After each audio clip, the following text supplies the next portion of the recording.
డోర్వేకి స్వాగతం. A manual to self.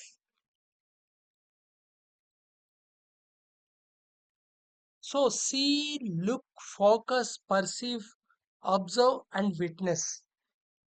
ఇవి అన్నీ చూడటం అనే దానికి సంబంధించినవి అయినప్పటికీ వీటి మధ్య ఉన్న చిన్న చిన్న భేదం ముందు అర్థం అవ్వాలి. ఎందుకంటే అన్నీ ఒకటేలా ఫీల్ అవుతుంటాం. లుక్ అంటే చూడటమే, పర్సీవ్ అంటే చూడటమే, అలాగా అబ్జర్వ్ అంటే చూడటమే, విట్నెసింగ్ అంటే చూడటమే అన్నట్టుగా ఉంటుంది. కానీ అలా కాదు. ఇప్పుడు సి అనేది ఏంటంటే నీకు అంటూ సెలెక్షన్ ఏం లేదు, కానీ ఎదురుకుండా ఉన్నదంతా చూస్తున్నావు. లుక్ అంటే నువ్వు లుక్ ఫర్ సంథింగ్ అన్నట్టుగా, అంటే నువ్వు ఏదో ఒకటి మనసులో ఉంది, దానికోసం వెతుకుతూ చూస్తున్నావు.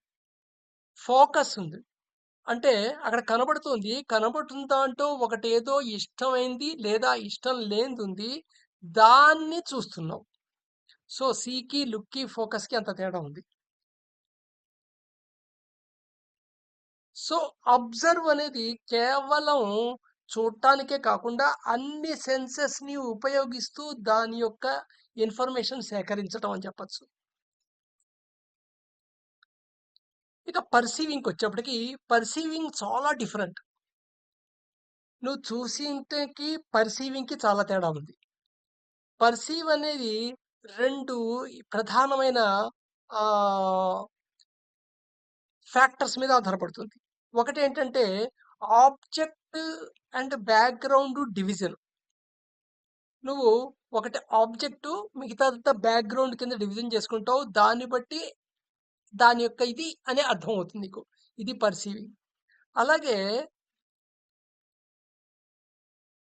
సెలక్షన్ నువ్వు బ్యాక్‌గ్రౌండ్ ఏం చేసుకుంటున్నావు అనే దాని మీద ఆబ్జెక్ట్ ఆధారపడుతుంది. ఆబ్జెక్ట్ ఏం సెలెక్ట్ చేస్తున్నావు అనే దాన్ని బట్టి బ్యాక్‌గ్రౌండ్ నెగ్లిజిబుల్ చేస్తావు. జనరల్‌గా ఆబ్జెక్ట్ మీద ఫోకస్ పెట్టేస్తావు అండ్ బ్యాక్‌గ్రౌండ్‌ని చూడటమే మానేస్తావు. సో మేజర్ పార్ట్ ఆఫ్ సిలో పార్ట్ పోతుందన్నమాట. నెక్స్ట్ పర్సెప్షన్‌లో గెసెల్ట్ లాస్ మీద బేస్ చేసి నువ్వు కంక్లూజన్స్ కొన్ని, ఒపీనియన్స్ కొన్ని ఫామ్ చేసుకుంటావు. బిలీఫ్స్ కూడా ఫామ్ చేసుకుంటావు. ఐడియాస్ ఫామ్ చేసుకుంటావు. అజంప్షన్స్ ఫామ్ చేసుకుంటావు. విట్నెస్ అంటే మటుకు ఏంటంటే నీ అభిప్రాయానికి సంబంధం లేకుండా జస్ట్ యాజ్ ఇట్ ఈజ్గా చూడటం అంతే, నీ బయాస్ లేకుండా. ఇప్పుడు చూడండి, ఇది నువ్వు ఆబ్జెక్ట్ ఏదనుకుంటున్నావు, బ్యాక్గ్రౌండ్ ఏదనుకుంటున్నావు బట్టి ఇక్కడ బొమ్మ మారిపోతుంది. బ్యాక్గ్రౌండ్ అంతా ఉంది, ఏదో టెంట్ లా ఉంది, వెనకాలంతా కొండలు ఉన్నాయి, ఒక డ్రై ల్యాండ్ ఉంది అనుకుంటే ఇద్దరు అమ్మాయిలు కనబడతారు. అలా కాకుండా పైన కనబడుతున్న కొండల పార్ట్ ఏమో జుట్టు అనుకొని, కింద మొక్కల పార్ట్ అంతా ఏమో వీడి యొక్క జుట్టు, వీడి గడ్డం పార్ట్ అనుకుని, ఒక అమ్మాయినేమో కళ్ళు, ఇంకో అమ్మాయిని నోరు అనుకుంటే ఇంకో రకంగా కనబడుతుంది. ఒక మనిషి ఒక మొహం కనబడుతూ ఉంటుంది. సో నువ్వు ఏది ఆబ్జెక్ట్, నువ్వు అమ్మాయిలను చూస్తున్నప్పుడు మిగతాదంతా బ్యాక్గ్రౌండ్, అమ్మాయిల ఆబ్జెక్ట్. నువ్వు ఒక అబ్బాయి ఫేస్ని చూస్తున్నప్పుడు ఆ ఫేస్ తప్పించి మిగతాదంతా బ్యాక్గ్రౌండ్. సో బ్యాక్గ్రౌండ్ సెలక్షన్ బట్టి మారుతూ ఉంటుంది అనమాట. సో కాంటూర్ అంటారు. కాంటూర్ అంటే ఏంటంటే నువ్వు ఒక లైన్ సెపరేట్ చేస్తావు అనమాట, ఆబ్జెక్ట్ని బ్యాక్గ్రౌండ్ని. అది కాంటూర్ అంటారు. సో కాంటూర్ ఏం ఫామ్ చేసుకుంటారో మీద ఆధారపడుతుంటుంది. ఇది జాగ్రత్తగా చూడండి. దీంట్లో మధ్యలో ఆరెంజ్ డాట్లు రెండు ఉన్నాయి కదా, ఈ రెండు ఆరెంజ్ డాట్లో పెద్దది ఏది అనగానే ఆటోమేటిక్గా నువ్వు కుడివైపు ఉన్నది పెద్దది అంటావు. వాస్తవానికి ఆ రెండు ఆరెంజ్ డాట్లు సైజు సేమ్. కానీ ఎందుకు అలా అనిపిస్తోందంటే దాని చుట్టూరా ఉన్నవి చిన్న సర్కిల్స్ ఉన్నాయి కాబట్టి ఇది పెద్దగా అనిపిస్తోంది. దీని చుట్టూ పెద్దగా ఉన్నాయి కాబట్టి ఇది చిన్నగా అనిపిస్తోంది. సో పర్సెప్షన్లో చిన్నగా అనిపించడం లేదా పెద్దగా అనిపించడం అనేది పర్సెప్షన్కి సంబంధించిన విషయం.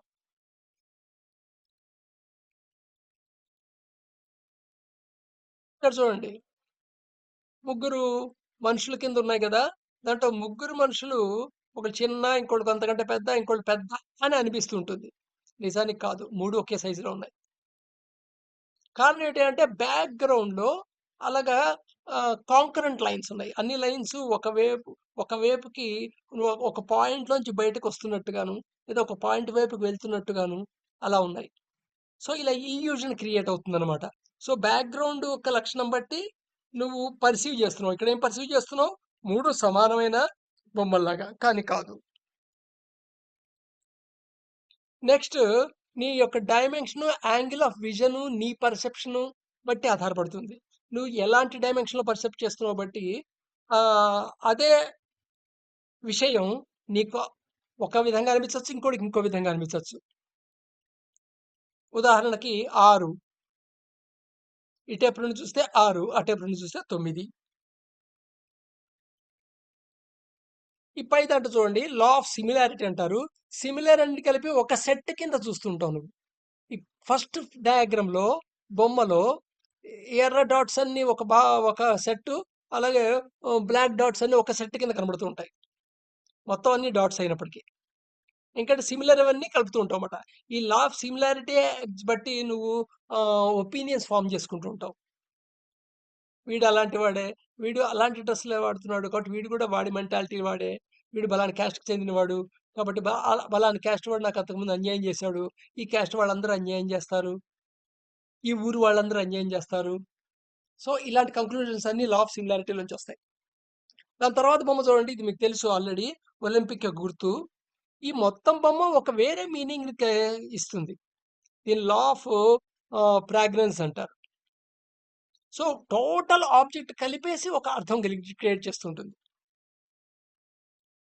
ఒలింపిక్ గుర్తు. ఒలింపిక్ గేమ్స్ యొక్క గుర్తు అని.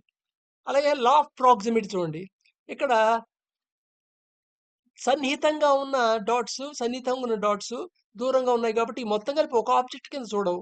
దాన్ని 2 సెట్ల కింద చూస్తావు. దగ్గరగా ఉన్నవి ఒక సెట్ కింద, దూరంగా ఉన్నవి వేరే సెట్ కింద చూస్తాం అనమాట. అలాగే బాటంలో చూడండి, లెఫ్ట్ సైడ్ బాటంలో చూడంగానే ఒక తాడు లేదా ఒక పూసల దండ అన్నట్టుగా గుర్తు అనిపిస్తుంది. నిజానికి అవి డాట్స్ అంతే. కానీ నువ్వు కంటిన్యూటీ కనెక్ట్ చేస్తుంటావు. అలాగే నీకు థాట్‌కి మధ్య స్పేస్‌లో నువ్వు ఫిలప్ చేసి స్టోరీని ఒక బిగ్ స్టోరీని అల్లుకుంటావు. దాన్ని నిజం అనుకుంటావు. ఓ రకంగా నీకది ట్రూత్. ఎందుకంటే అది నీకు కనబడుతోంది. నీకు వస్తువు కనబడుతోంది అంటే పర్సీవ్ చేస్తున్నావు అంటే అది నీకు అక్కడ ఉన్నట్టే కదా లెక్క. సో, సబ్జెక్టివ్ పర్సెప్షన్‌లో నీకు బలాన్ని కనబడుతోంది కదా అలాగా. నువ్వు తయారు చేసిన స్టోరీ అనే విషయం నీకు గుర్తుండదు. అంతే తేడా. సో, బయట నుండి కనబడుతుంది నువ్వు కనెక్ట్ చేసింది. బయట నుండి కనబడుతుంది నువ్వు కనెక్ట్ చేసింది. అదనమాట. సో, లా ఆఫ్ క్లోజర్ చూడండి.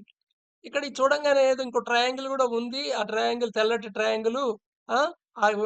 పెద్ద వెనకాల ట్రయాంగిల్‌ని కవర్ చేస్తోంది. అలాగే 3 సర్కిల్స్‌ని కూడా కవర్ చేస్తోంది అనిపిస్తుంటుంది. నిజానికి అక్కడ అలా ఉండకపోవచ్చు.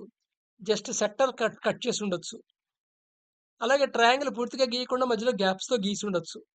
కానీ నువ్వు క్లోజ్ చేసుకొని నువ్వు స్టోరీ అల్లుకుంటావన్నమాట. లా ఆఫ్ క్లోజర్ అంటారు. కంటిన్యూటీగా కనబడినప్పుడు నువ్వు స్టోరీ యాడ్ చేస్తావు. అలాగే లా ఆఫ్ క్లోజర్‌లో నువ్వే సొంతంగా ఇమాజినేషన్‌లో క్లోజ్ చేసేస్తావు. సో, ఇమాజిన్ చేసే స్టోరీ అనమాట అక్కడ. Next law of common region. ఇది చూడండి. ఇప్పుడు ఒక సర్కిల్‌లో 2 రెడ్ డాట్స్ ఉన్నాయి. అలాగే పక్కన ఇంకో సర్కిల్‌లో 2 డాట్స్ ఉన్నాయి. నిజానికి ఆ 2 డాట్స్ ఒక సెట్ కింద పర్సీవ్ చేస్తుంటావు. ఈ ఒక సర్కిల్‌లో ఉన్న 2 డాట్స్‌ని ఒక సెట్ కింద పరిగణిస్తూ ఉంటావు. నిజానికి దగ్గరగా ఏమున్నాయంటే ఈ యొక్క సర్కిల్‌లో ఒక డాటు, ఆ సర్కిల్‌లో ఒక డాటు 2 దగ్గరగా ఉన్నాయి దూరం పరంగా. కానీ దూరంగా ఉన్న 2 డాట్స్‌ని కలిపేసి అవి ఒక కామన్ రీజియన్‌లో ఉన్నట్టుగా ఒక సర్కిల్‌లో ఉన్నాయి కాబట్టి ఆ రెండిటిని ఒక సెట్ కిందే పరిగణిస్తూ ఉంటాం. సో, కామన్ రీజియన్ ఉన్నప్పుడు ఇదనమాట. నీది నన్ను తినాలి, నాది తినాలి బంధం అంటారే అలాంటిదనమాట. సో, సేమ్ ఇవే మనం ఏ విషయాన్ని అర్థం చేసుకున్నా ఆ అర్థాన్ని మారుస్తూ ఉంటాయి. మోడిఫై చేస్తూ ఉంటాయి. ఈ మోడిఫికేషన్ నువ్వు చేసావనేది నువ్వు గుర్తుపడతావు. పట్టావు.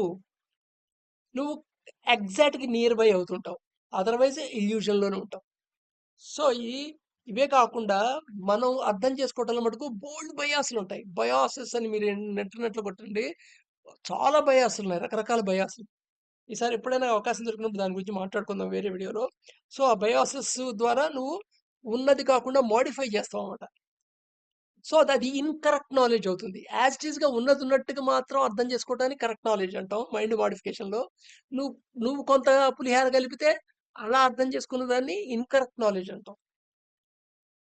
లేదా ఇమాజిన్ చేస్తాం. లేదా దాన్ని మెమరీలో పెట్టి దాస్తాం. ఇవన్నీ మైండ్ యొక్క మోడిఫికేషన్సే. లేదా దాన్నసలు పట్టించుకోకుండా వదిలేస్తాం అన్నోన్‌లాగా. స్లీపింగ్ మాట.